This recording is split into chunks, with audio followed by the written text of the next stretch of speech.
good musicians who happen to also be our teachers here. So that was very nice. All right, so we are officially at 7:07 calling the meeting to order. All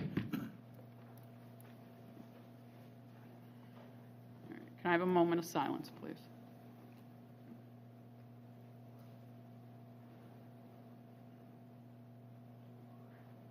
Stand for the flag salute. I pledge allegiance to the flag of the United States of America and to the republic for which it stands, one nation, under God, indivisible, with liberty and justice for all.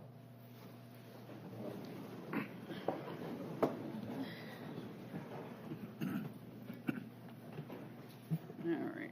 Roll call. Mrs. Turner? Here. Ms. Blystein? Here. Mr. Bromhall? Here. Mr. Evans? Here. Mr. Gaffney? Here. Ms. Siacone? Here. Mr. Kenny? Here. Ms. Fitzwater here.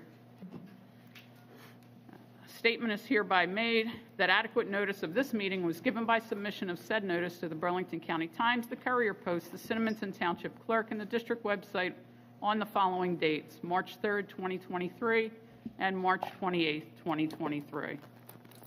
Moving on to Section 4, routine business.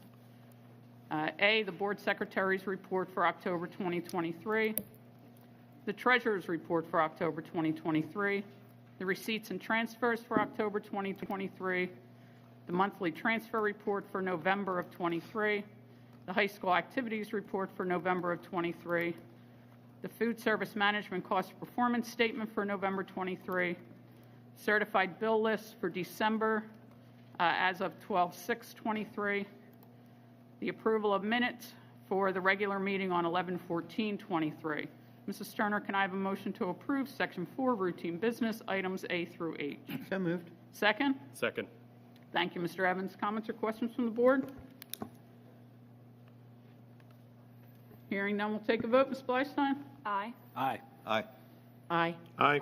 Aye. Aye. Aye. Motion approved. Moving on to Section 5 routine matters. We have the enrollment report as of December 8th, 2023. The health report for November of 23, the fire alarm for November of 23, the crisis drill report for November of 23, and then superintendent's monthly report. Mr. Capello. Thank you, Mrs. Fitzwater. And we do have a number of items on the agenda this evening, so I will do my best to be brief. But I first wanted to start with another thank you to our talented singers who performed for us this evening. To attribute to Mr. Bacon and Mrs. Sigmund the amount of work and preparation. They don't come out here sounding that well polished by accident. They put a lot of hard work to make it to this point, and it is definitely a feather in the cap of this district, how well our students do and how wonderful their performance was this evening. We are in the middle of performance season right now. This past Thursday night, an opportunity to visit the middle school concert, which took place over at the high school. Those ensembles did a terrific job.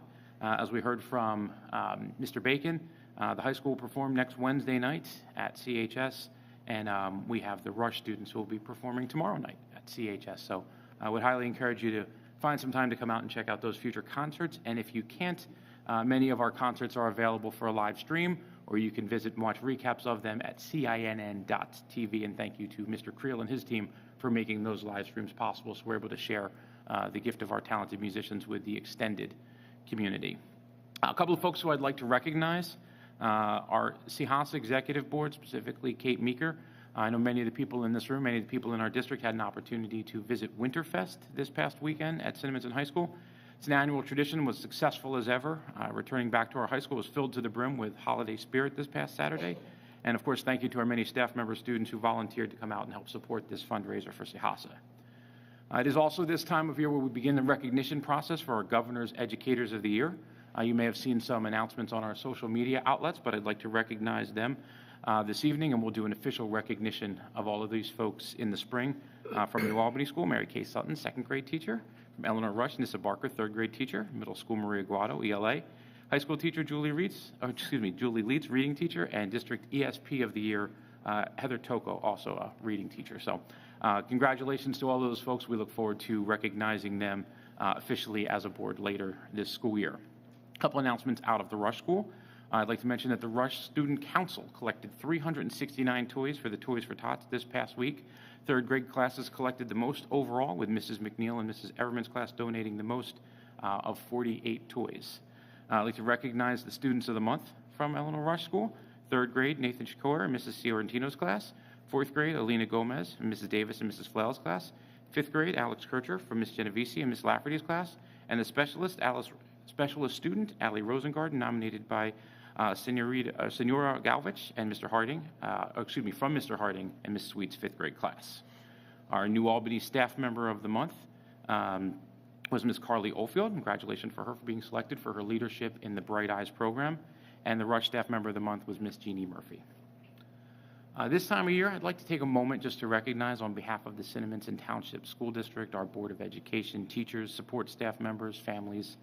I want to thank everyone who participated in the recognition of the one-year passing of Maddie Harris. Thank you to Mrs. Arbalez, our faculty leaders, and the students from the CHS Kicking Cancer organization who raised money to donate $1,500 to the Kisses for Kyle Foundation on Maddie's behalf. Her spirit continues to have a lasting impact in our community and in many of our lives. And on behalf of the Board of Education and Administration, I would like to wish everybody a very happy holiday season. Whatever you are celebrating this year, I hope you are doing so with family and joy in your lives. And we look forward to seeing all of you back here for our board meeting in the new year. Thank you, Mrs. Fitzwater. Thank you, Mr. Capello. Mr. Gaffney, can I have a motion to approve Section 5, routine matters, items A through E? So moved. Second? Second. Thank you, Mr. Evans. Comments or questions from the board? Hearing none, we'll take a vote. Mr. Evans? Aye. Aye. Aye. Aye. Aye. Aye. Aye. Aye. Motion approved. Moving on to Section 6, the student representative reports. First, we have the high school student representative, Maddie Hubbard. Good evening. November students of the month: Class of 2024, Kayla Meaning; Class of 2025, Ava Stendelevich; Class of 2026, Samantha Danowski; Class of 2027, Isadora Guthrie. Winter sports have started their 2023 seasons. Boys basketball, the captains are Andrew Plaza, Noah Harvey, and Sadi Gant. The first game is on Thursday, December 14th at Pennsauken at 5:15 p.m. Girls basketball, the captains are Emma Pfeiffer and Ava Stendelevich. The first game is on Thursday, December 14th at home versus Pennsauken at 5:15. Wrestling, the captains are Nasir Page, Eddie Fry, Luke Smith, Don Marino, and Dylan Balloon. The first match is at home on Friday, December 15th at 5:45. Winter track, the first meet is on Monday, December 18th. Swimming, the captains are Mason Drenchak, Megan Shallow, Maggie Smith, RJ Shrampay, Noah McChristy, Sam Keyports, Gabrielle Sickler, and Sean Gallagher. The first meet was last Thursday, December 7th. The next meet is on Wednesday, December 13th. Bowling, the captains for the boys' team are Petros Mantagas and Nate Evers. The captains for the girls' teams are Stella Driscoll, Diana Hess, Alexa Ramirez, and Skylar Eric. The boys' bowling team record is 2-1, and the girls' bowling team record is 3-0. Their next match is today at Ewing at Hamilton Lanes. Class of 2026. On December 6th, the class of 2026 held their sophomore cotillion at the Madison in Riverside. Memories were made by all who attended. NHS, congratulations to the newly inducted members of the National Honor Society. On Tuesday, November 28th, 2022, the National Honor Society inducted 10 new seniors and 34 new juniors into the National Honor Society chapter of Cinnaminson. Thank you to the BOE members and the administration who attended the event. Currently, the NHS students are collecting money for the Jane Wellenbach Needy Family Fund. Interact raised $235 for the Wounded Warriors Project by hosting a Dress Down Day on November 21st. Students helped pick up canned goods from houses in Cinnaminson to assist the Boy Scouts in their annual food drive. Sandwiches are made after school on December 5th and given to the Cathedral Kitchen in Camden, and are holding a Candy Grant fundraiser this month to support the Ronald McDonald House in Camden. DECA. Cinnaminson DECA had a very busy fall. On November 17th, DECA held their third annual Student versus Staff Basketball Game fundraiser, where they raised $900 to donate to NJ DECA's 2024 charity, Oasis, a haven for women and children. 45 of our members are registered for competitive events and completed the first phase of online testing, which ran through December 4th through the 6th at CHS. The next phase is the role play competition for the Southwest District in Cherry Hill on January 9th. They entered 3 chapter campaigns in DECA on December 1st with hopes of earning allocations to Anaheim ICDC 2024 in April. CHOP fundraiser. CHS raised $500 for the Children's Hospital of Philadelphia under the direction of Ms. Feiner. The collection went directly for children with cancer and their needs. Concert choir. Congratulations to Sam Bobrin and Kim Mason on their incredible performances over Teacher Convention in Atlantic City and the following weekend at NJPAC in Newark with the All-State Choir. They represented Cinnaminson at the state level singing challenging literature under the world-class conductor. Additional congratulations goes out to Sam Bobrin, who was accepted into the All-South Jersey Choir. She will perform with the best singers across South Jersey at the Washington Township Performing Arts Center in January. The CHS Chamber Choir will be busy this December, performing at various functions throughout South Jersey, including senior centers, a tree lighting ceremony, the Board of Education meeting, and a fundraiser with Chick-fil-A on December 14th from 5 to 8 p.m. The CHS Music Department will have our annual winter concert on December 20th at 7 p.m. in the CHS Auditorium. The event is free of charge and all are welcome. Math League. The CHS Math League squad is excelling in the Burlington County Math League competitions, securing a close second place after November's meeting at Pennsauken. With a significant lead over the third position, CHS Math League is working hard to maintain its success. Our math prodigies nailed perfect scores on 3 out of 5 questions, clinching the overall team score on record. Thank you. Thank you, Maddie. Now we'll hear from our middle school student representative, Kathy Bowe. Good evening to all of you. Our middle school students of the month for November are Reese Montesano in 6th grade, 7th grader Dean J.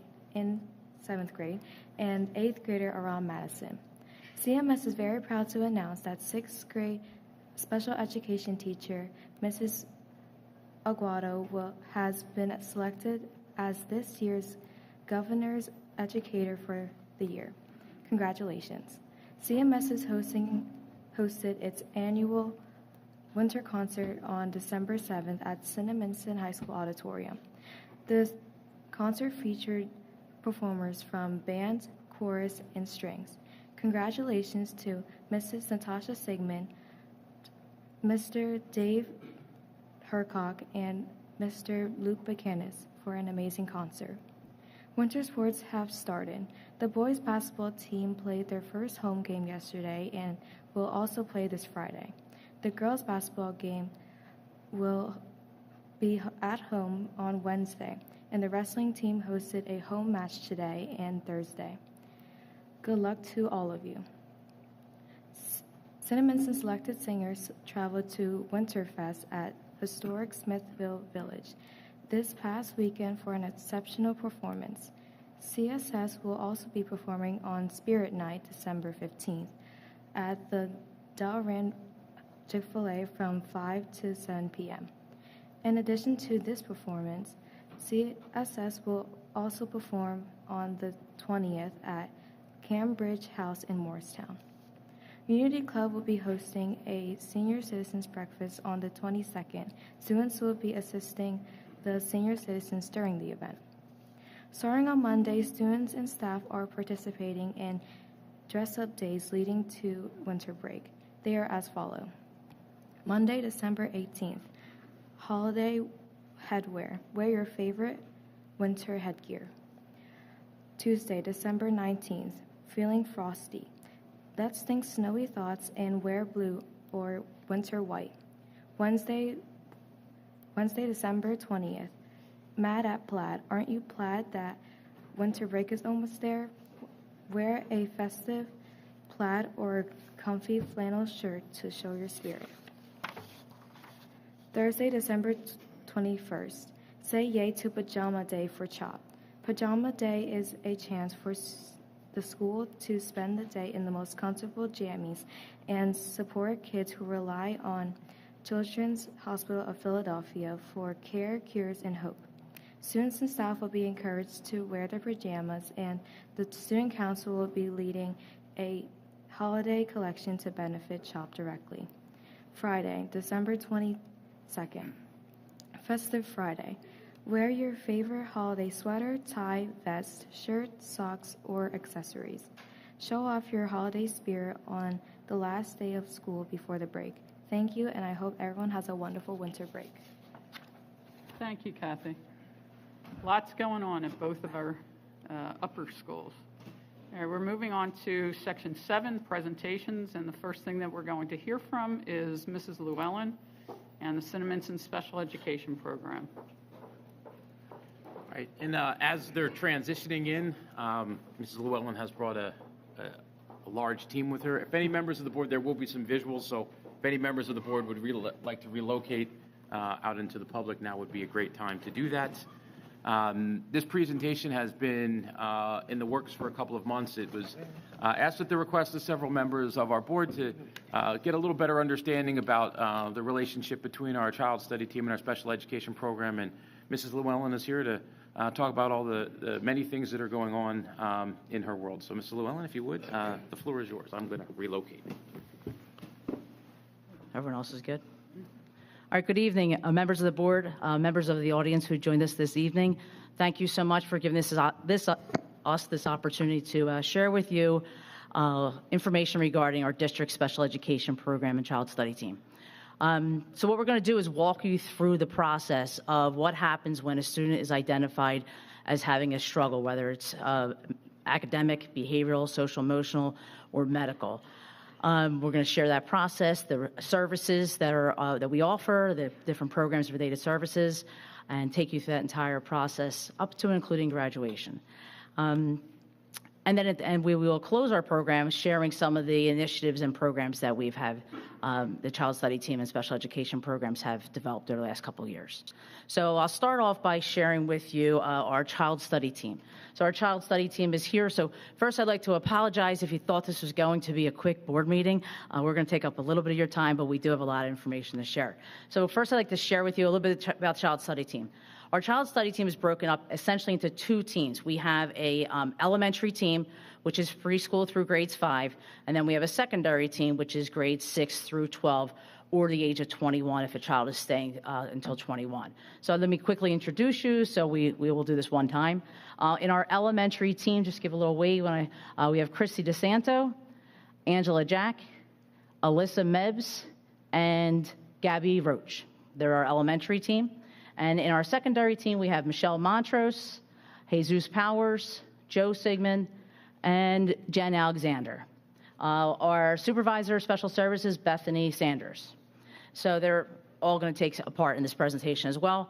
Also in the district, on our child study team, who's not with us this evening, we have 2 behavioral analysts, Ms. Montagano and Ms. Zemecki. We also have 6 speech therapists that are employed through the district. 6 years ago, 5 years ago, there were only 4, so we keep growing. Also, who we contract out are occupational therapists, speech therapists, social skills teacher, teacher of the visually impaired, teacher of deaf and hard of hearing as well. So with that, I'm going to turn it over, and we're going to take a couple slides at a time and go through the presentation. So. Hi. So what happens when a teacher or a parent has a concern about a student? The first thing is communication needs to happen between the parents and the teacher. That's the first line of communication.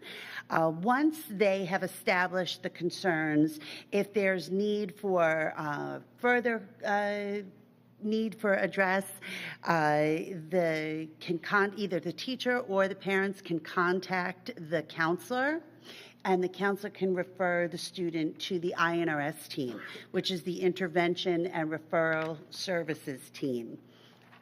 And on this next slide, it's an overview of the 3 tiers of interventions, where Tier 1, known as our universal supports, are delivered to the entire population. Our Tier 2 interventions are targeted. They are received to small groups. And then our Tier 3 are our most intensive interventions that we have. So INRS, what is INRS? INRS is the Intervention and Referral Services Committee. It's made up of a group of educators, professional educators, that come together to come up with strategies to help students who are at risk. This group consists of administrators, teachers, counselors, and child study team members. Any staff or parent can refer a student to INRS for concerns that can be academic, they can be medical, they can be social or behavioral. So what the INRS team does is they come together, they assess data that has been taken, discuss the concerns of whatever brought them to us, and we come up with an action plan. So the action plan is something that is implemented in the classroom. This is not a 504. This is not an IEP. The team then will come together and monitor the progress that the students are making, if they're making progress, if they're not making progress. If they are not, and the strategies are not effective, then they're referred to the 504 committee or the child study team.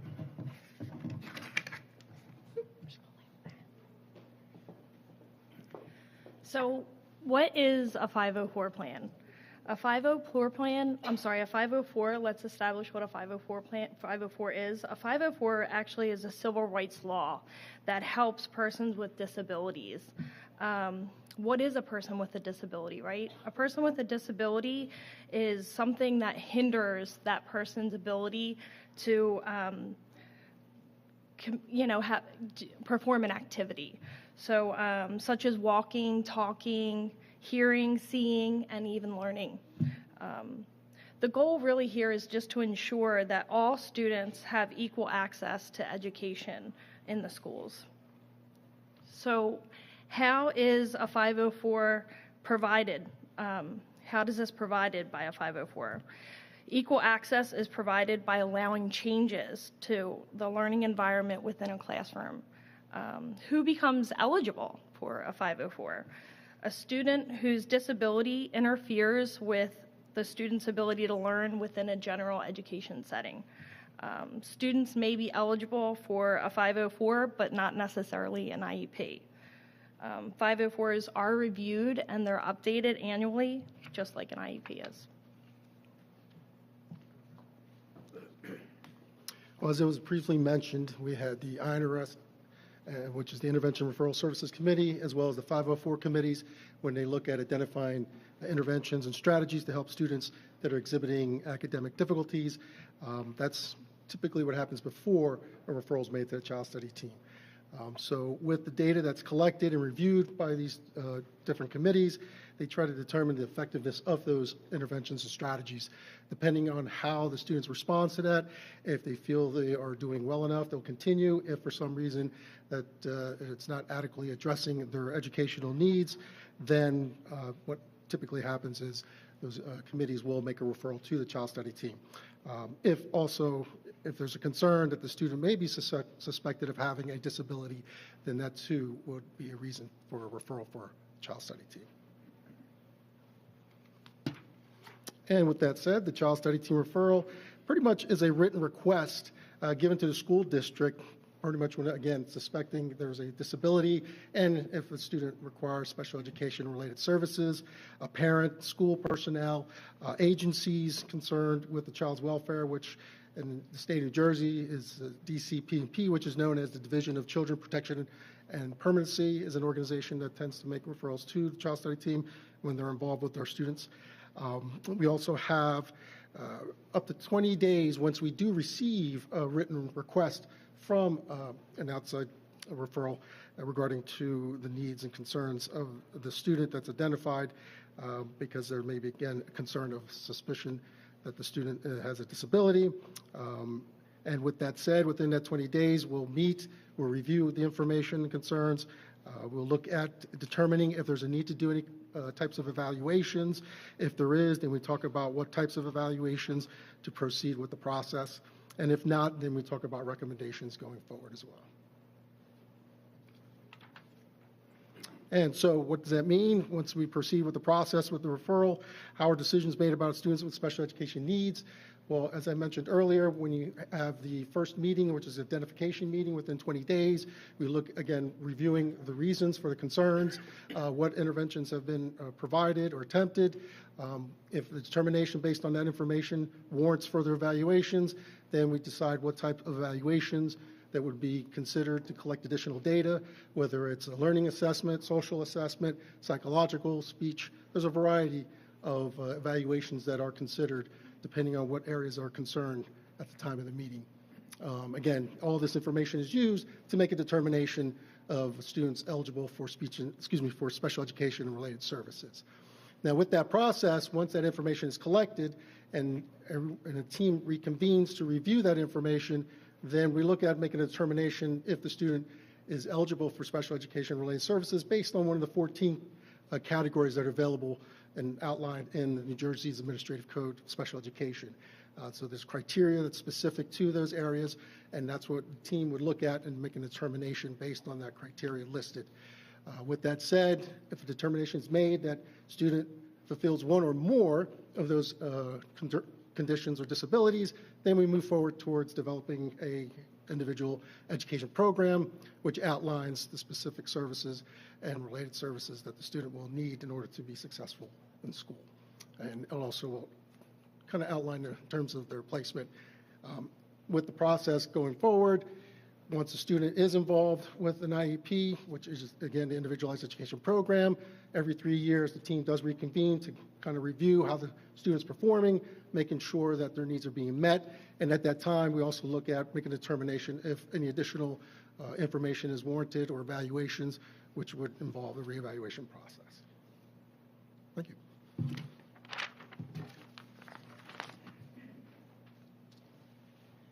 Now, in terms of eligibility, the determination of eligibility for special education and related services is a three-pronged process, one of which is the student must have a disability according to one of the classification categories.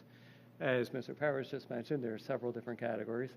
Different classification categories can involve things like specific learning disability, emotional regulation impairment, communication impairment, orthopedic impairment, visual impairments, other health impairment for a medical condition.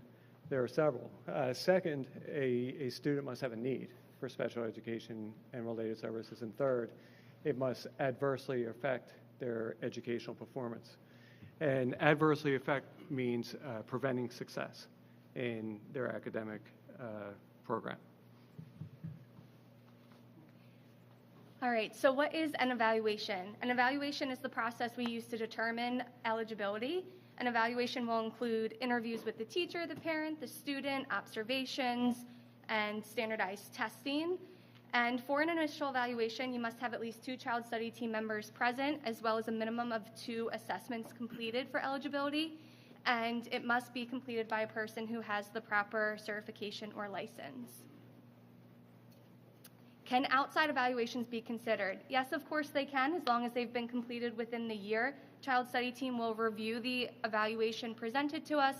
As long we have to have the proper certification to review it, and if we feel that it has enough information, we can accept it and utilize it in our process.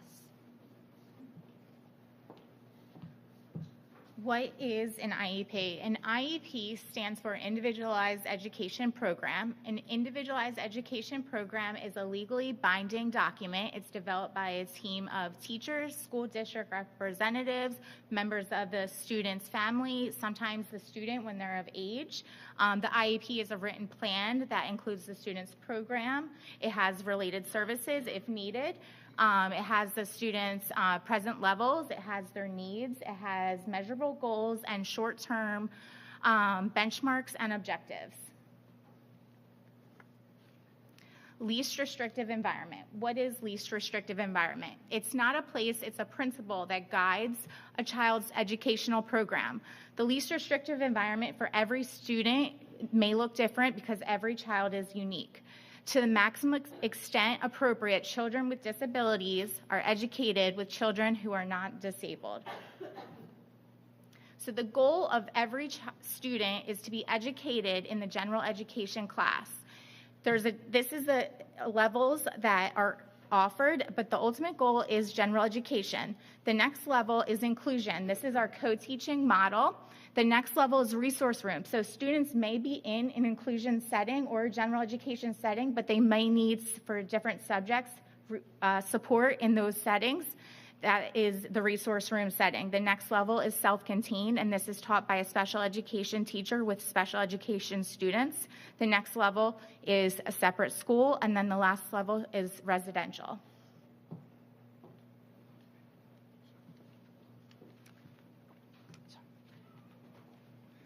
Parent rights in special education. Parent rights include things such as having a copy of their student's IEP, their child's IEP, being able to bring interpreters to the meeting, being able to bring translators to a meeting, having translators come with no cost, having extended school year services considered by the student's IEP meeting, being able to record IEP meetings as long as they notify the other party ahead of time, and they can bring others to the meetings.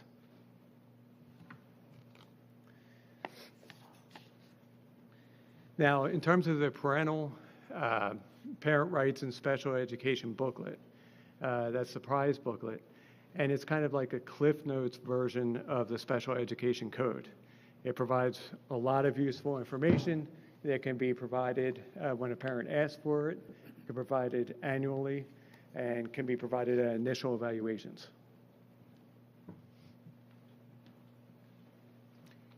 Excellent. And this is a culminating overview of everything that you had heard, where you can see the different models. The gray circle represents interventions for all students in district. The blue circle specializes for students with impairments, and then moving to students who require significant support through 504 plans, and then to students needing specialized instruction through IEPs.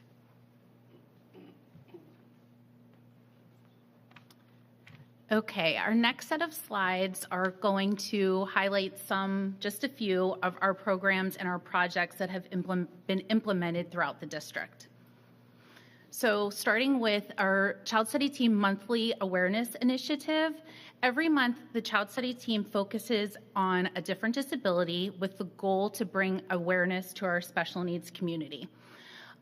Teachers plan activities in their classrooms, they read books, posters are displayed in each building, and bulletin boards are created. You can see that we start the year with Dyslexia Awareness Month in October, and we end with Better Speech and Hearing Month in May. This slide shows some of the projects that have been done by students in schools, some of the posters that have been displayed, and some of the bulletin boards that have been created by students and staff.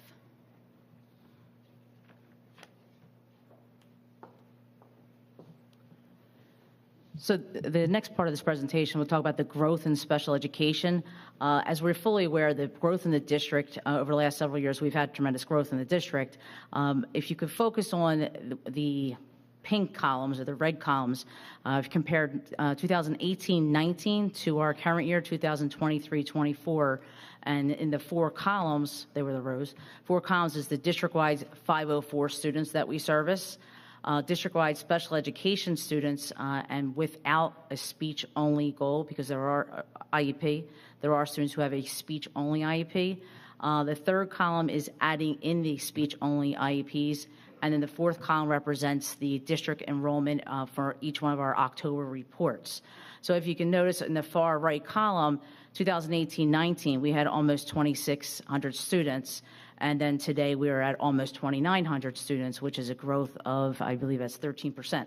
And if you slide back over two columns to special ed, we are at 295 in 2018-19, up to 431 students that we're servicing, which is a growth of 46% in special education.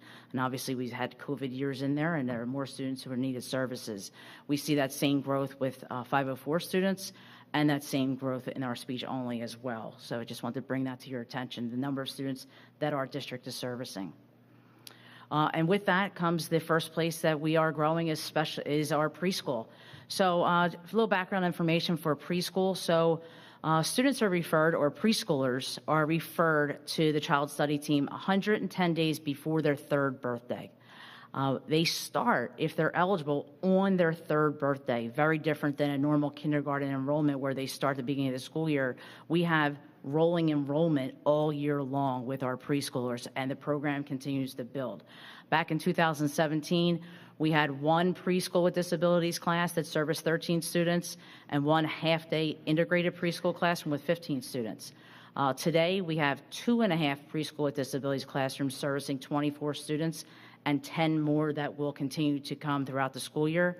And we have two half-day preschool integrated preschool classrooms that service 31 students, and that's today. And we continue to grow, and then those numbers those children get older and continue to grow throughout our program. So back in 2021, we grew out of New Albany, and we moved over to Memorial School. So we have brand new classrooms in Memorial. They had to be renovated. We had 5 classrooms and 2 offices that are now converted to 4 classrooms, large 900 square foot classrooms with restrooms inside for the children, a new playground, brightly colored, beautiful floors, and the kids just love it.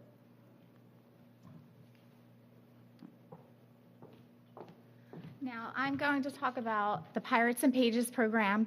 This is very special to me. I created this program with Julia Zemecki, a behavior analyst in the district, and this program started in April of 2022, and we started it at New Albany School in 2nd grade.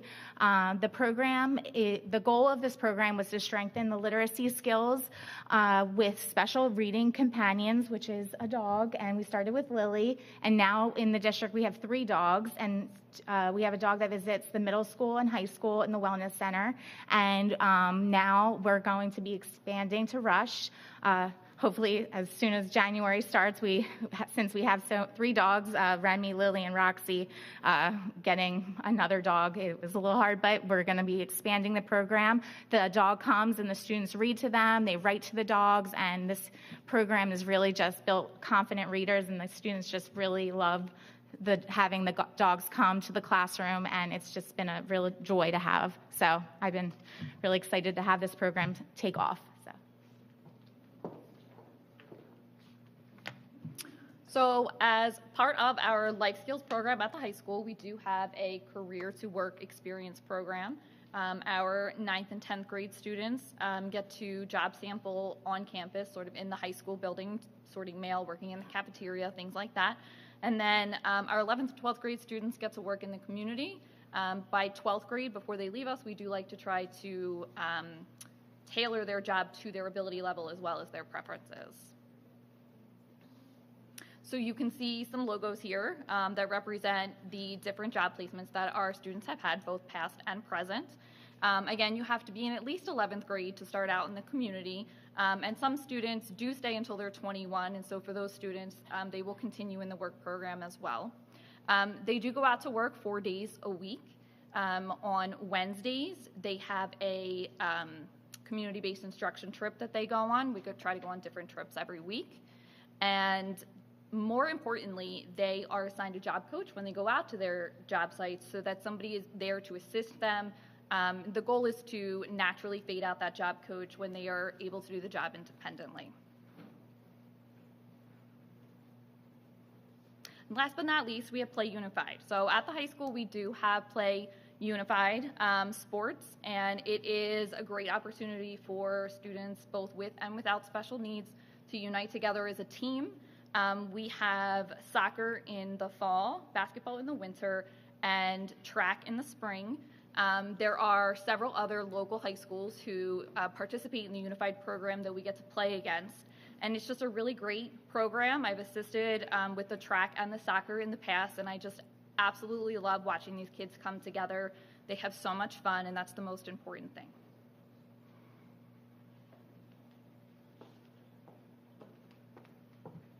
So as I said in the beginning, we would wrap this up at graduation, and this is our ultimate goal. our students, our ultimate goal is to have them graduate and become independent learners, lifelong independent learners. Our students graduate, go to 4-year schools, 2-year schools, trade schools, be gainfully employed in the working world. We offer them services through DDD, DVRS, and as you can see here, we have our graduates from last year. The 2 pics on the left and the right are from our Life Skills graduation party, which was the entire library at the high school filled with parents, families, and friends of our students who graduated from our program. Our students stay until the end of 12th grade, or if necessary, if needed, they stay until they're at the age of 21. So with that, thank you very much for your time. I hope we were able to shed some light on special education in our district and some of the great programs that we have to offer for our children. Any questions from the board? No, it was a fantastic presentation. Thank you. Thank you very much.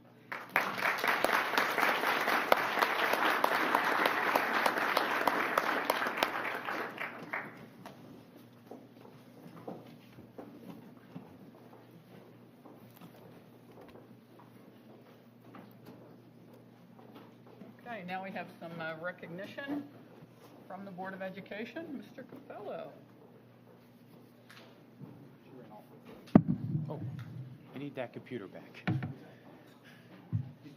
Okay. Sorry, they ran off with my computer. For those of you who have been to our board meetings in the past, you may recall that during the June meeting, it's our largest board meeting of the year, lots of people, lots of students, and special shout out to all of our students who are hanging this long. I know this has been a long meeting as well, but one of the things we love to do most as a board is to recognize the students and staff who do things of exception here in Cinnaminson. And this evening, we've got some fantastic people to recognize.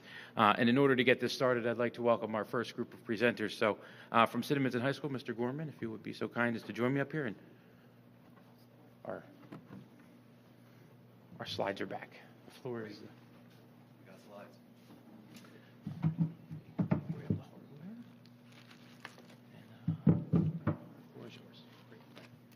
Oh, she needs to get to the mic. I was looking for the mic. Hi, everybody. It is my privilege this evening to announce the Cinnaminson High School exemplary educator, Ms. Kate Leskowski. If Ms. Leskowski wants to join us up here while I brag about her for a minute.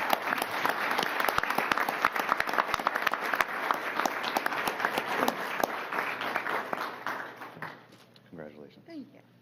As I think about an exemplary educator for me, it's someone who I know I can put in any classroom at any level, from remedial to AP, and they will be equally effective and provide for those students an unparalleled experience. And I think that is something that Mrs. Leskowski is particularly adept at. Every single kid in her room will get an individualized and rewarding experience in English literature that they will remember forever, right? I think one of the things that an English class does is give us some of those things that bond us together as a people after high school, right? We've all read a similar set of books, we've all had a similar set of experiences, and we get to reflect on them as we get older. And I think that that's something that our students bring from Mrs. Leskowski's class for the rest of their life. In addition to that really exceptional English experience, Ms. Leskowski runs our National Honor Society. She runs our Poetry Out Loud, and I think really one of the things that I'm most thankful for is the work that she's done in bringing to Cinnaminson High School our African American literature course. I think that class in particular has provided a home for students in our school that didn't exist before the work that Ms. Leskowski has done to make that a reality. I personally am incredibly thankful for that effort and for the impact that it has had on our students' lives, and I would like to give her one more round of applause. Congratulations.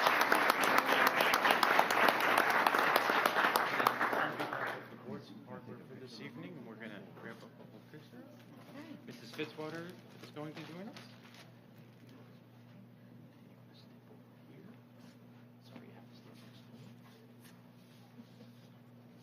Mr. Gorman, would you like to begin the picture? Congratulations. Put my phone away. Thank You do work in high school. Phones are out usually. Yeah, fair enough. Fair enough. Thank you, Pete. All right, now we'd like to welcome Mrs. Melcher from Cinnaminson Middle School, who also has a presentation to give.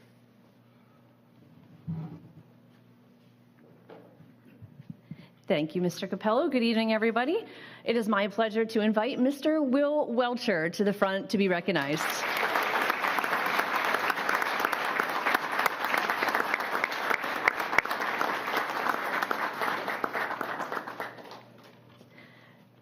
Undoubtedly, I think when you speak to any educator, we all enter this profession with a really deep hope to be a difference maker. And on the tough days, we sometimes find ourselves questioning if what we're doing is working. Is what we set out to achieve with our students becoming a reality? And when it comes to Mr. Will Welcher, I can tell you that the answer is an emphatic yes. Whether I talked to a student this morning who was in Mr. Welcher's class or somebody who was in the room years ago, the consistent message is that Mr. Welcher is somebody who stands out to his students. He is truly a difference maker, not only as an engaging and caring educator, but in the school community.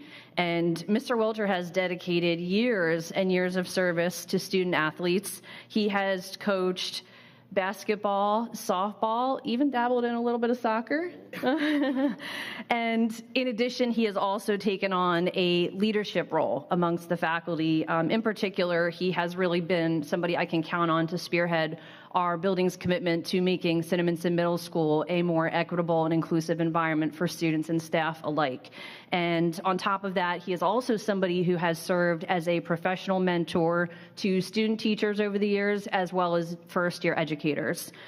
Mr. Welcher, at the end of the day, is just the kind of person who is always somebody you can count on to be a calming presence, for myself included. And he is a solution-focused individual. I think any room he walks into is usually hallmarked with his ever-present smile and the "we got this, can do" kind of attitude that any administrator would love to have in their building. And lastly, he is just truly a beloved teacher. So it is my distinct honor tonight to recognize him as a New Jersey exemplary educator in secondary education.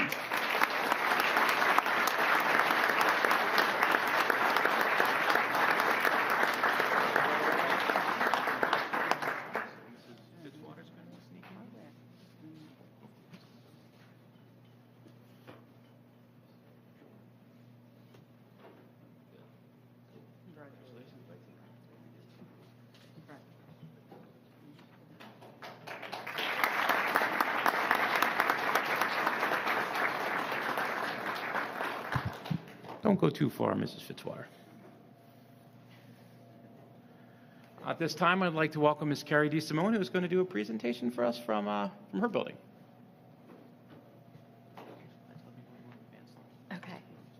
Okay, thank you. Hi, everyone.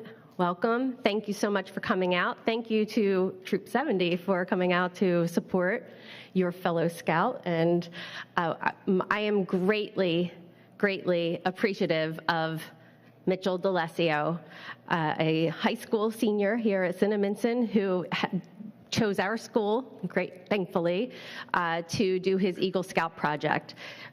About a year ago, January 5th, I received an email from Mitchell asking if I would be interested in having him come over, talk to me about some ideas for an Eagle Scout project.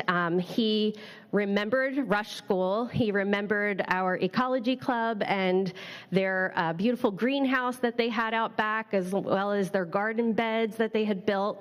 And he also noticed that over the years they've fallen into some disarray.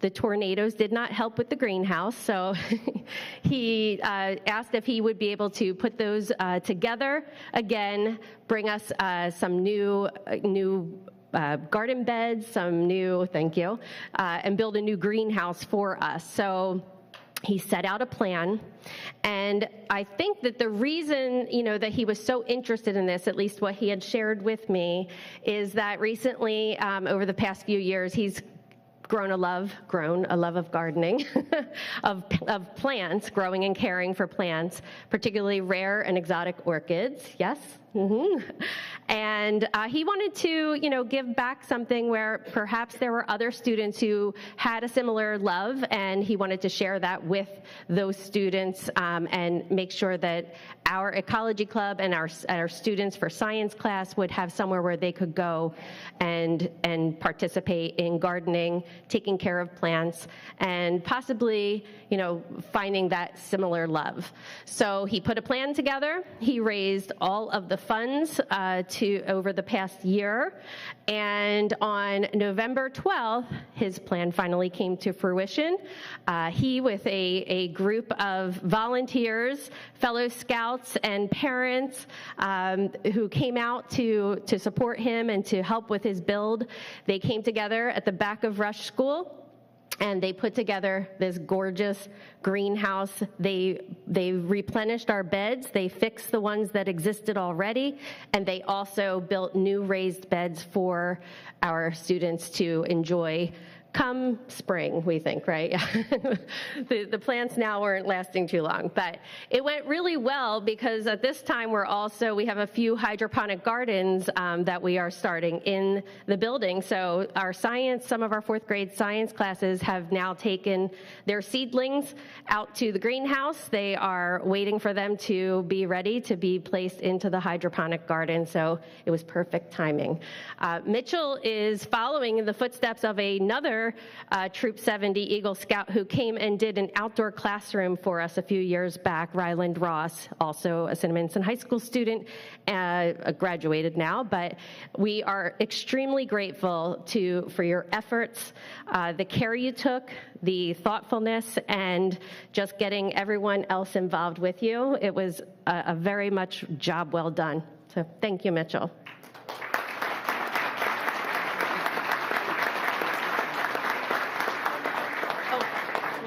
Yes, thank you. Okay.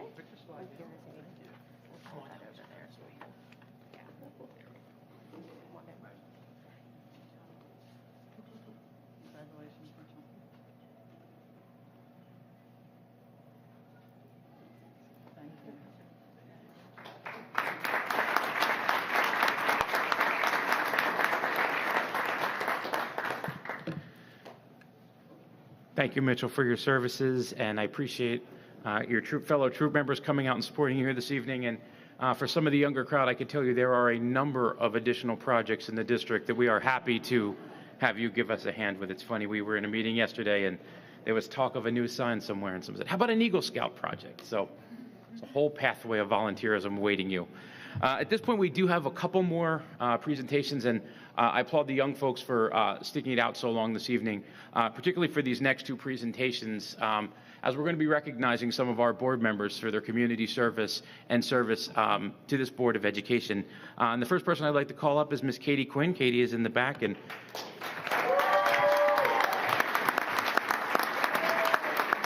ironically, as Katie comes up here, I'm going to go handheld. The two folks who we're honoring tonight are probably the two folks who want to be honored less than anyone. However, they're going to stand here gracefully while I share some remarks about them, and our principals are such wonderful speakers, so unfortunately, hopefully I can do the same amount of justice as they have done for our students. So Kathleen Katie Quinn is a longtime member of our Cinnaminson community. As an active parent, she served as a confidant to previous Superintendent Salvatore Luzzi, reporting information back from her side of the community along the riverfront. As a career educator, Ms. Quinn has a deep passion for improving the lives of students and staff members. She began her teaching career at America's Corp in North Philadelphia, serving as a volunteer student teacher at Thomas Edison School. Her first teaching job took her to Esperanza Academy Charter School, where she built connections to students and families with needs that extended beyond the classroom. Her next stop took her across the river to Freehold Regional High School District, where she taught English for 20 years. In addition to taking on all the tall tasks of getting high school students to share her passion for literature, Ms. Quinn also took on the challenge of public education from the labor side, engaging with her role with an NJEA local affiliate. As a staunch advocate for students and educators in the Ocean County region, Ms. Quinn directed her passion to her hometown schools and sought an elected position on the Board of Education in the fall of 2017. She was sworn in for her first term of service in January 2018, and upon entering service, she joined the Curriculum Committee and the the Curriculum Student Activities Committee, along with the Policy and Legislation Committee, where she would ultimately later serve as committee chairperson. Ms. Quinn served for 6 years on the Cinnaminson Board of Education in what can unarguably be considered the most challenging years in public education. In March of 2020, our school systems turned upside down, and the Board of Education was presented with the dubious task of reopening schools after a prolonged shutdown. One of our own members of the Cinnaminson Education Association, and this is her quote, "As a board member, Ms. Quinn demonstrated a dedication to the human side of education. Along with her colleagues, she let it be known that she was there for all of the right reasons. Especially when the district struggled to navigate the temperamental waters of COVID, she demonstrated compassion and leadership at a time when it was needed so badly." While working with her colleagues on the board to tackle educational issues, Ms. Quinn turned her service to the community to assist those also impacted by the pandemic.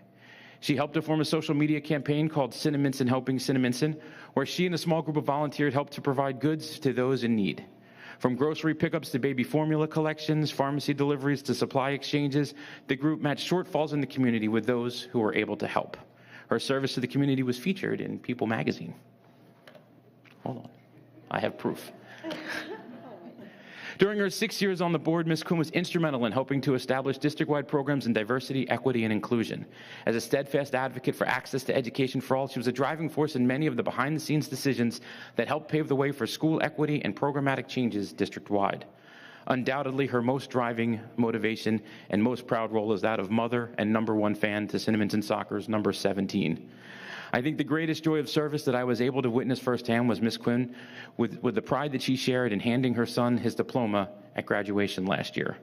As a decorated member of the class of 22, Aiden Quinn received a prestigious scholarship to attend the University of Alabama, where he's a freshman today. Seeing her efforts as a parent, volunteer, community member, and a board member came full circle. It reminded me of the vital role that all of our Board of Education members play in helping to assist our students cross the finish line and make the best in achieving their goals. Today, Ms. Quinn continues to advocate on behalf of all of us in public education, serving the New Jersey Education Association as the field organizer for the 7 southern counties of New Jersey. I'm profoundly thankful that Katie Quinn chose to come to Cinnaminson and make it a home, and that she continues to serve as a role model for all of you in the audience. Our schools are a better place for her service. Thank you, Katie.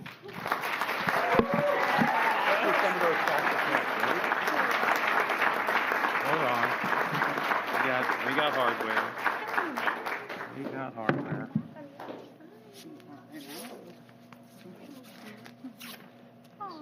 You get to take a picture. Very nice.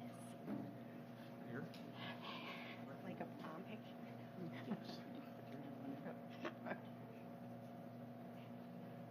Thank you. Thank you.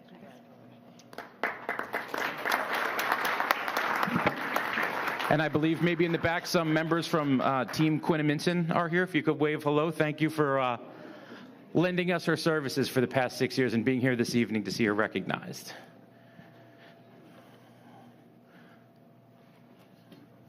Up next, I'd like to ask Mr. Dan Gaffney if he would come stand next to me.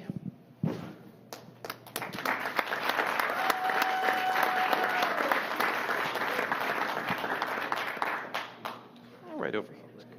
Very good. Mr. Dan Gaffney began his career at Woodrow Wilson High School in Camden City, teaching English shortly after graduating from St. Joseph's University. Go Hawks. His work then transitioned him to a coach and teacher at Cherokee High School, followed by 2 long stints as an elementary principal in Southampton's School Number 1 and the Howard Yoakum Elementary School in Maple Shade. Mr. Gaffney left his professional impact on the Lenape Regional High School District, Southampton Schools, and the Maple Shade School District along the way. As the father of 3 wonderful children who went all the way through our Cinnaminson School District schools, Dan and his wife Marge were constantly active at volunteering in both school and community events. Whether it was part of the home and school as band parents or at the local Boy Scouts, the Gaffneys became a fixture as volunteers in Cinnaminson. It was in July of 2016 when Mr. Gaffney responded to a call from then Board President Mrs. Jean Cohen and Superintendent of Schools Dr. Salvatore Luzzi, that the events that led us to this evening first began to unfold. Because he could never say no to a community in need, Mr. Gaffney agreed to fill in for a short time as a board member was retiring midterm. Mr. Gaffney joined the board and ran for re-election the following year. Despite his intentions to only serve briefly on the board, he was convinced to return and return once again. During his time of service on the board, Mr. Gaffney filled many roles. He served on all 4 standing committees of the board. Likewise, Mr. Gaffney presently serves as the chair of the curriculum committee and former chair of the policy committee. Perhaps most importantly, Mr. Gaffney continues to tap into his professional and institutional knowledge, coupled with his commitment to the students of Cinnaminson and serving as a staunch supporter of all district programs. Dan has made a lifetime commitment to the value of strong community-based public schools. As the husband of a public school employee and the father of 2 public school employees, Dan understands the intangible return on investment of treating staff as valued members of the community that they serve. Dan truly loves our schools, this town, and what this board and district represent. His service to the extended Cinnaminson community continues as well, even after his service on the board ends this year. Dan remains deeply involved with various Boy Scout leadership programs throughout Burlington County, and he volunteers as a part of the St. Charles Catholic Church. Dan retired officially from public schools in 2006. However, in true Dan Gaffney fashion, he was terrible at retirement, working in so many roles since. Dan took his educational talents to RCBC and lent his affable and personal traits, servicing people during their greatest time of need. However, most recently, Dan finally caved in after being sought after so many times to return to school administration, and once again was called upon by a public school in need. Last month, he returned to his old stomping grounds and presently serves as the interim principal of Southampton School No. 1. The students, faculty, and parents are so fortunate to have such a compassionate and capable leader at the helm. For so many years, I valued his advocacy, support, mentorship, guidance, and friendship, and I thank him for all of the service to the students of Cinnaminson and to our Board of Education. Congratulations, Dan.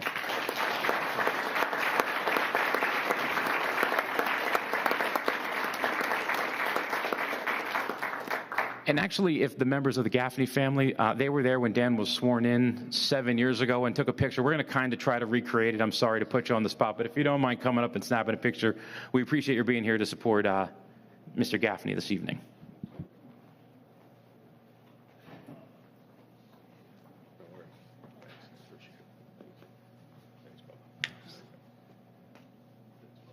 Grab one of them. We'll take another one. So, you guys first, then us.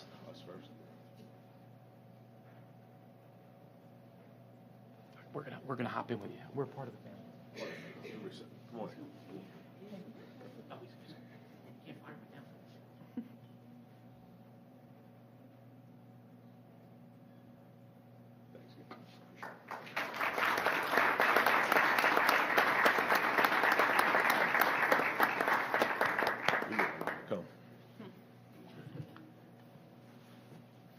Oh, I almost forgot.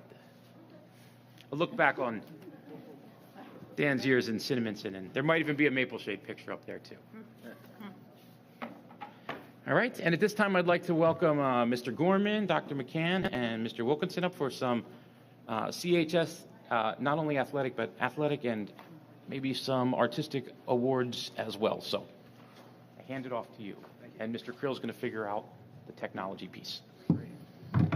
Your clicker.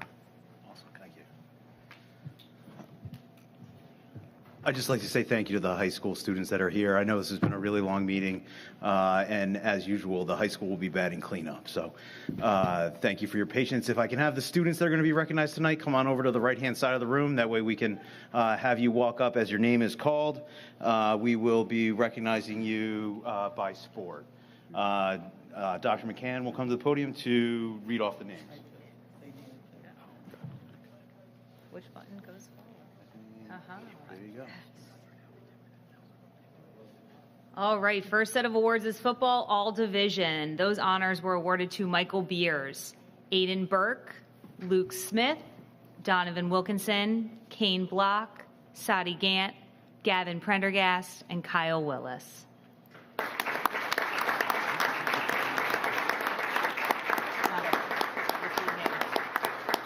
job, his names.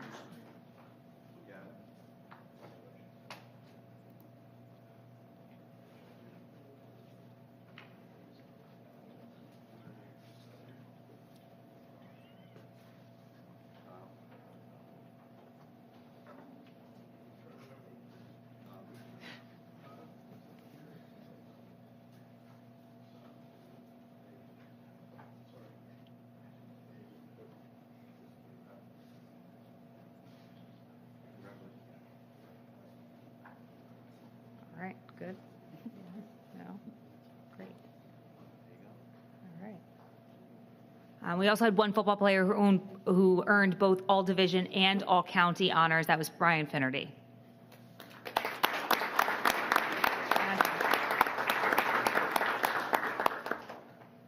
All right, boys cross country. We had 2 students earn all-division honors, Jacob Wickersham and Brandon Smith.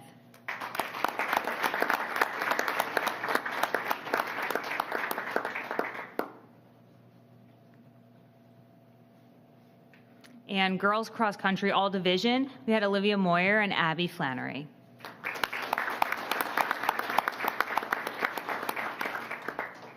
Okay.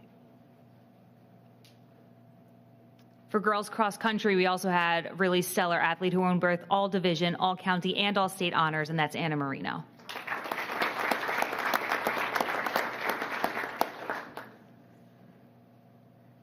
Field hockey, we had 2 players that earned all division honors, Samantha Keyports and Ava Smith.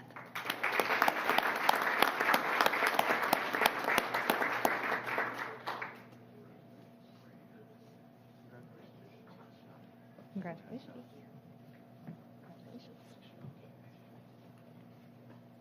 Oh no, come back. Okay. Girls soccer, both all division and all South Jersey awards were for Shiloh Moore.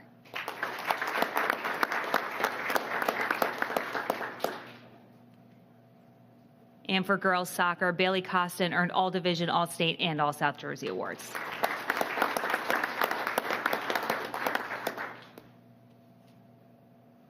Boys soccer, we had 2 students earn all division awards, Michael Pappas and Connor Hughes.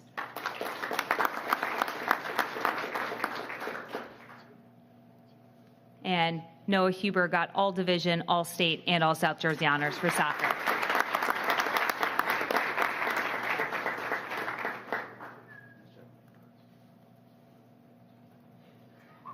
Moving onward to the arts now. You've already heard this. Mr. Bacon stole my thunder a long, long time ago. Kim Mason earned all state choir awards.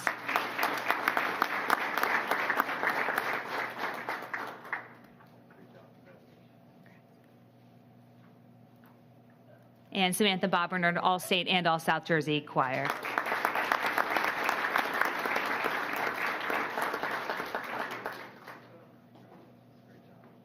If we could have one more round of applause for all of our scholar athletes and musicians.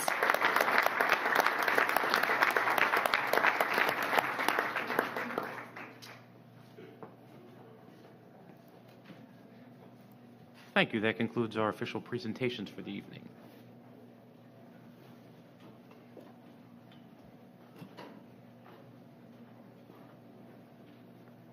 All right, it's all on you now. Kick it in gear. All right, we're back in the agenda. We're moving on to Section 8, correspondence to the board. Anyone have anything to share? Okay, then we're going on to Section 9, committee reports. We have the minutes from the Policy Committee. Mr. Bromhall, I believe, is going to share those. Yes, thank you. The Policy and Legislative Committee met online via Google Meet on Wednesday, December 6th. The committee, in a commitment to a board goal this year, began the process of reviewing existing policies. Starting with the 1000 series of policies, the board reviewed the first 10 policies, policies 1100 through 1430. Among this work is an update of the district's organizational chart. The resulting updates to these policies will appear on the January board agenda. The committee, once reseated after reorganization, will continue the review process. As such, the next 10 policies in the 1000 section have been identified for review. The board also reviewed a legislative update from the New Jersey Association of School Administrators, and the next meeting of the Policy Committee is scheduled for January 10th. Thank you very much. Thank you, Mr. Bromhall. We also had a meeting of the Curriculum Activities Committee. Mr. Gaffney, you want to share those minutes? Thanks, Mrs. Fitzwater. The Curriculum and Student Activities Committee met virtually on Wednesday, December the 6th. The meeting began with a proposal from the middle school administration about the formation of a boys group for at-risk students. The committee reviewed preliminary calendar drafts for the 2024-2025 school year. The committee also discussed the high school drumline proposal from last month, and will revisit this at our next meeting. A proposal was brought before us for a new high school science course entitled Sports Medicine, and that was discussed for next school year. Lastly, the committee reviewed several professional development and field trip requests, as well as 3 science curriculum maps for revision. And our meeting for the next meeting is yet to be determined. That's my report. Thank you, Mr. Gaffney. Mr. Kenny, can I have a motion to approve Section 9, Letter A, committee reports? So moved. Second? Second. Thank you, Mr. Turner. Comments or questions from the board? Hearing none, we'll take a vote. Ms. Blystein? Aye. Aye. Aye. Aye. Aye. Aye. Aye. Aye. Motion approved. Moving on to public comments for items that appear on the agenda. And members of the public are reminded the comments should be limited to items appearing on this meeting's agenda. There will be another opportunity during this meeting to comment on non-agenda items. If anyone who wishes to comment on the agenda items. Seeing none?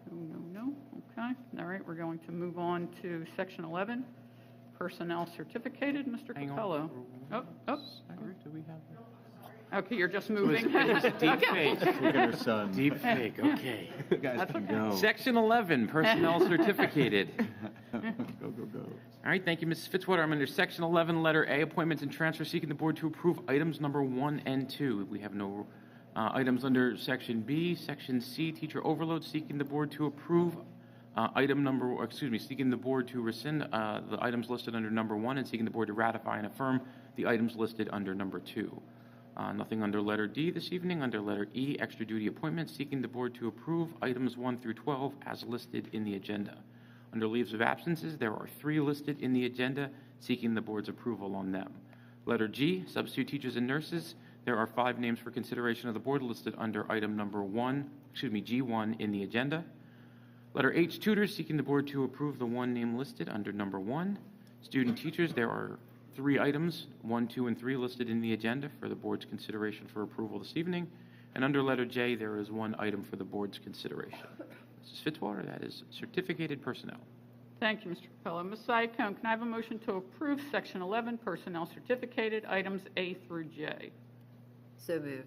Second? Second. Thank you, Mr. Kenny. Comments or questions from the board? Hearing none, we'll take a vote. Mr. Evans? Aye. Aye. Aye. Aye. Aye. Aye. Aye. Aye, except I abstain from item 11G, number 1B. Aye to everything else. Motion approved. Moving on to Section 12, non-certificated. Mr. Capello.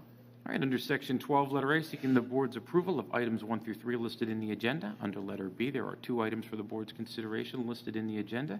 There is 1 job description listed in the agenda under letter C. Letter D, extra duty, seeking the board's approval for items number 1 through 4 as listed in the agenda. No transfers this evening. Letter F, substitutes and volunteers, there are 5 items for the board's consideration and asking their approval this evening. And under letter G, leaves of absences, there are 3 listed in the agenda for the board's consideration for approval this evening. Mrs. Fitzwater, that is non-certificated personnel. Thank you, Mr. Capello. Mr. Bromhall, can I have a motion to approve Section 12, non-certificated, items A through G? So moved. Second? Second. Thank you, Mr. Evans. Comments or questions from the board? Hearing none, we'll take a vote. Ms. Blystein? Aye. Aye. Aye. Aye. Aye. Aye. Aye. Aye. Motion approved. Moving on to Section 13, Curriculum and Instruction. Dr. Goldburn. Thank you very much. Under 13, letter A, professional development requests. Under letter B, field trip requests. Nothing under letter C this month. Under letter 13D, curriculum numbers 1 and 2. Letter E, the HIB report for the month. And letter F, the suspension report for the month. Thank you, Dr. Goldburn. Mr. Evans, can I have a motion to approve Section 13, Curriculum and Instruction, items A through F? So moved. Second? Second. Thank you, Mr. Gaffney. Comments or questions from the board? Hearing none, we'll take a vote. Ms. Blystein? Aye. Aye. Aye. Aye. Aye. Aye. Aye. Aye. Motion approved. Moving on to Section 14, Special Education. Mrs. Llewellyn. Thank you, Mrs. Fitzwater. Letter A, contracts, seeking the board to approve 3 contracts with the New Jersey Commission of the Blind and Visually Impaired to provide services for the 2023-24 school year as attached in the agenda. Under B, student placements, there are none. Under C, consultant agreement, seeking the board to approve the consultant agreement as requested by the district with Camden County Educational Service Commission to provide a psychological evaluation as listed in the agenda. Thank you. Thank you, Ms. Llewellyn. Ms. Fleistein, can I have a motion to approve Section 14, Special Education, items A through C? So moved. Second? Second. Thank you, Mrs. Turner. Comments or questions from the board? Hearing none, we'll take a vote. Mr. Evans? Aye. Aye. Aye. Aye. Aye. Aye. Aye. Aye. Motion approved. Section 15, we have no policy tonight. So we're moving on to Section 16, Business and Finance. Mrs. Livingood. Thank you, Mrs. Fitzwater. Under Section A, Grants, Item 1A, that the board accepts the revised funding statement for Chapter 192-193, and Item B, that the board accepts the 23-24 Wellness Grant through the School Health Insurance Fund in the amount of $7,000 as attached. Item B, Finance, that the board accepts the mileage reimbursement requests for the staff members as attached. And item number 2, that the board approves the proposed budget for the Student Activity Center as attached. Section C, Operations, that the board accepts with appreciation the donation from the Jewish Community Center to the Cinnaminson High School for a bus rental for the Holocaust Museum field trip. Item D, Contracts. Item 1A, that the board approves a tuition contract between Cinnaminson Board of Education and the Burlington Institute of Technology as attached. And item B, that the board approves a sending tuition contract agreement between Cinnaminson Board of Education and Lenape Regional High School as attached. Item 2, that the board authorizes the board secretary business administrator to solicit requests for professional services for an architect of record and a construction manager of record for pre-referendum services. And item 3, that the board approves the 23-24 agreement between Cinnaminson Board of Education and Stout and Caldwell Engineering as attached. Thank you, Mrs. Fitzwater. Thank you, Ms. Livingood. Mrs. Turner, can I have a motion to approve Section 16, Business and Finance, items A through D? So moved. Second? Second. Thank you, Mr. Gaffney. Comments or questions from the board? Hearing none, we'll take a vote. Ms. Fleistein? Aye. Aye. Aye. Aye. Aye. Aye. Aye. Aye. Motion approved. Section 17, Other Business. Dr. Goldburn. Thank you very much. Under 17, letter A, requesting approval of the updated Safe Return Plan, which is required to be resubmitted every 6 months as part of the American Rescue Plan. And under letter B, the district's preliminary self-assessment, the CUSAC performance review for its submission to the county office. Thank you, Dr. Goldburn. Mr. Gaffney, can I have a motion to approve Section 17, Other Business, items A and B? So moved. Second? Second. Thank you, Mrs. Turner. Comments or questions from the board? Hearing none, we'll take a vote. Mr. Evans? Aye. Aye. Aye. Aye. Aye. Aye. Aye. Aye. Motion approved. Section 18, we're moving to public comments. During the public comment section of the meeting, the board will seek public comment on any item. Members of the public are reminded that if they wish to speak when called upon, participants should state their first and last name and address clearly for the record. In accordance with Cinnaminson Board of Education Bylaw 0164.6, comments will be limited to a maximum of 4 minutes per person. The comment period will not exceed 30 minutes. With that said, is there anyone from the public who wishes to speak?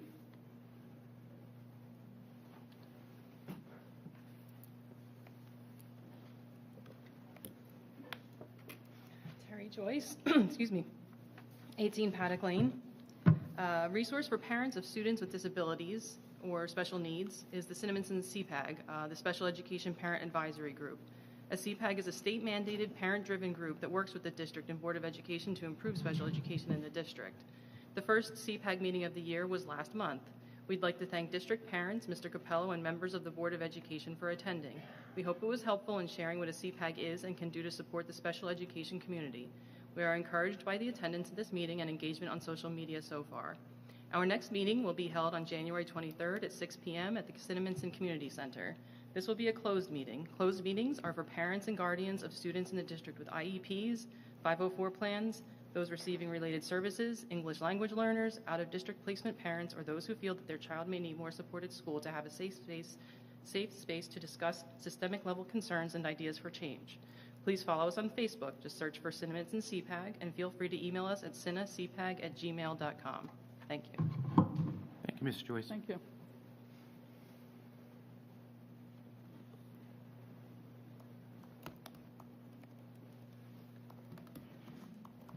Edita Popowski, 1453 Winwood. The Cinnaminson CPAG would like to invite special education, parents, Board of Education members, teachers, administrators, and members of the community to the New Jersey Coalition for Inclusive Education Winter Inclusion Conference. The conference is sponsored by the New Jersey Department of Education. The conference will take place on Friday, January 19th from 8 a.m. to 3 p.m. at the Williamstown Middle School in Williamstown, New Jersey.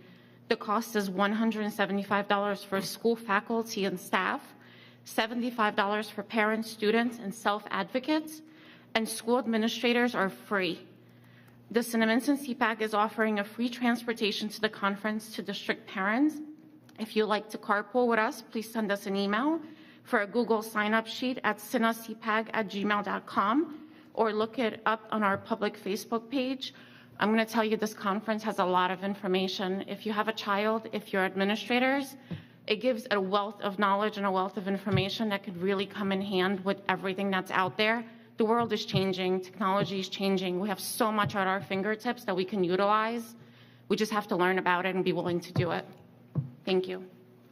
Thank you.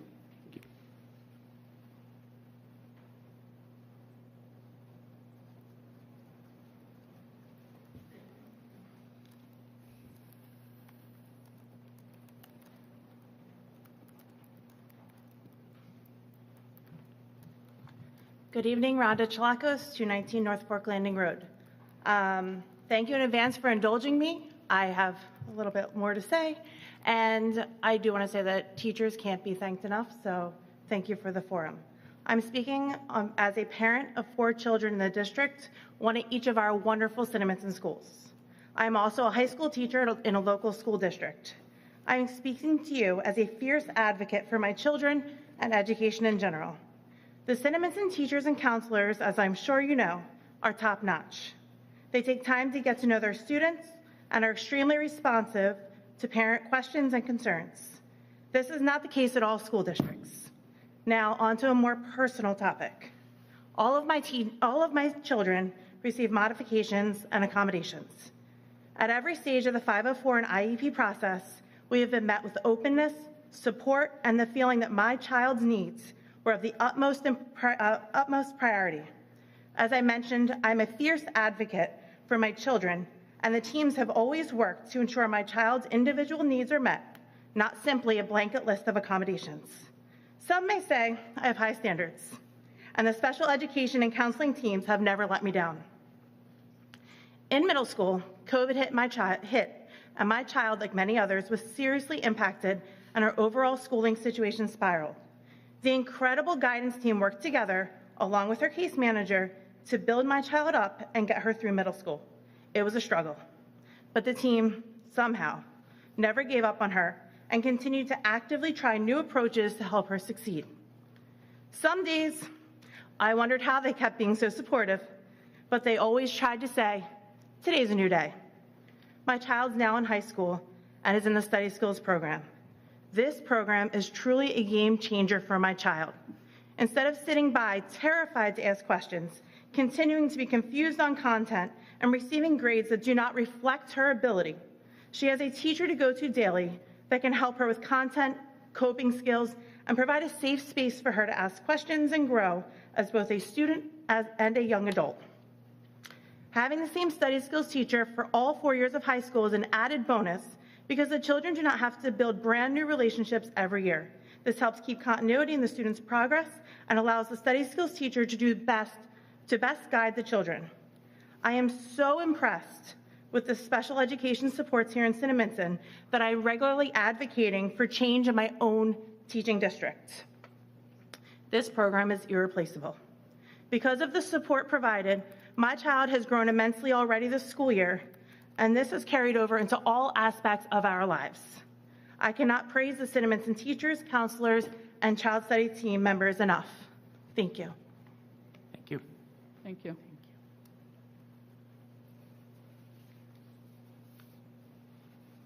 Anyone else?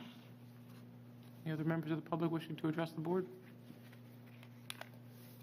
Seeing none. All right, we'll move to comments from the board. Mrs. Turner?